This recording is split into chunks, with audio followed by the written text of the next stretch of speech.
Good day. Welcome again to the In the Moment series. This is the fourth video of the series. Originally, I had in mind that I would be giving you at this time a sense of your option, and I was going to talk about what to do after COVID-19. However, we are at the end of May right now, and it seems that this pandemic will last a little longer than I expected.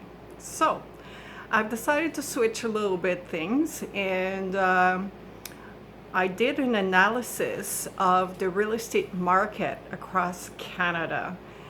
And I thought that today I would give you this kind of information so that you can understand what's really happening out there. You know, we listen to medias, we read the newspapers, and the word used sometimes are not truly what it is represented out there in the marketplace.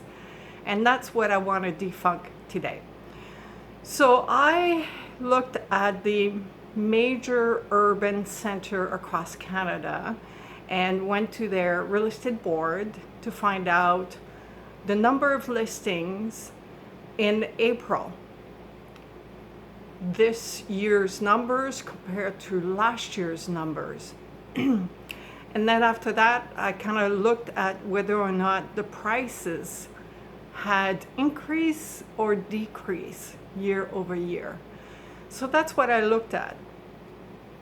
And essentially what has been discovered is that truly the number of for sale sign that would be on everyone's lawn has decreased by 60 to 70% across Canada.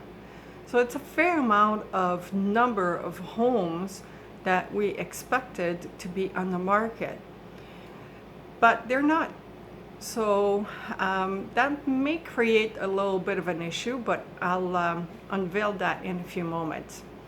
So I looked at the number of listings, they're down, and unfortunately it had a lot to do with the fact that we couldn't really visit the homes, and by the time many realtors kind of decided to go to videos and get, either the homeowner or a videographer to go in and do videos and then put that on MLS or on their website.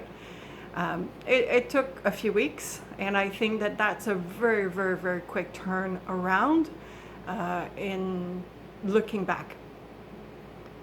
Now, whether or not the price have decreased and increased, that is a very important one, because obviously we kind of thought they would all go down, but in doing a lot of meetings I've been attending, and many people on there are either realtors or board of real estate executive, and I was not getting the same feeling, and hence the reason why I decided to do this analysis. So in a sense, let me read to you the cities where the price shows to have had an increase. So we start with Vancouver, Ottawa, the Great Toronto Area, GTA, London, Kitchener-Waterloo, Niagara Region, Montreal, Moncton, and lastly, Halifax.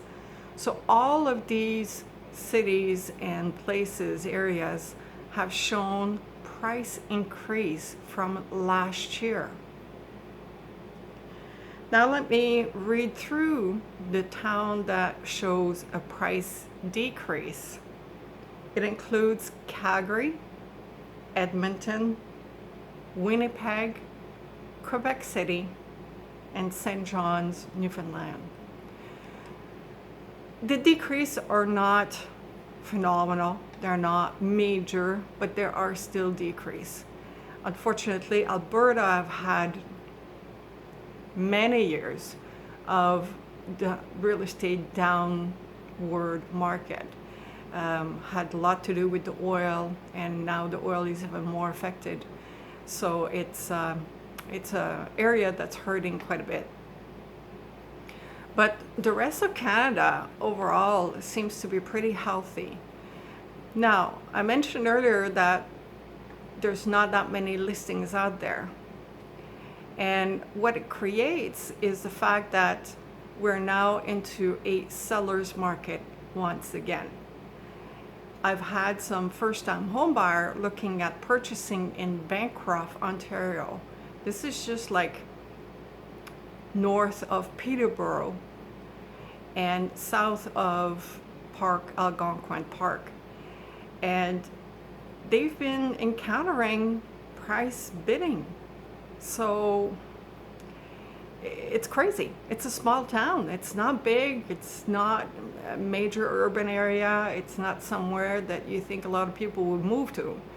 But obviously, some people who are thinking of selling their home maybe in the Oshawa area, maybe even Peterborough or Ottawa, and they would relocate into a quieter, smaller town. Maybe that's what it is. But Kitchener-Waterloo has been in bidding wars. London has been very hot. So all of that means that the price have, I would say, somewhat maintained itself. And let's see how much longer this will last. I will keep a pulse on what's going on the market, and will reveal that on a monthly basis to keep you up to date. So if you want to know whether or not your house has appreciated or depreciated, you can reach out to me. I do have access to a system that automatically pulls information from the land title department, and also pulls some comparables. And we can really take a look at whether or not it falls within what your realtors are telling you your house would be worth. So with that, I hope this information was useful and helpful. Thanks again for joining me. Truly appreciate the fact that you are interested into what I'm saying. And if you have any topic that you'd like me to approach, let me know. My email address is edith@edithbedard.com, and phone numbers 416-557-7081. Looking forward to hearing back from you. Bye-bye.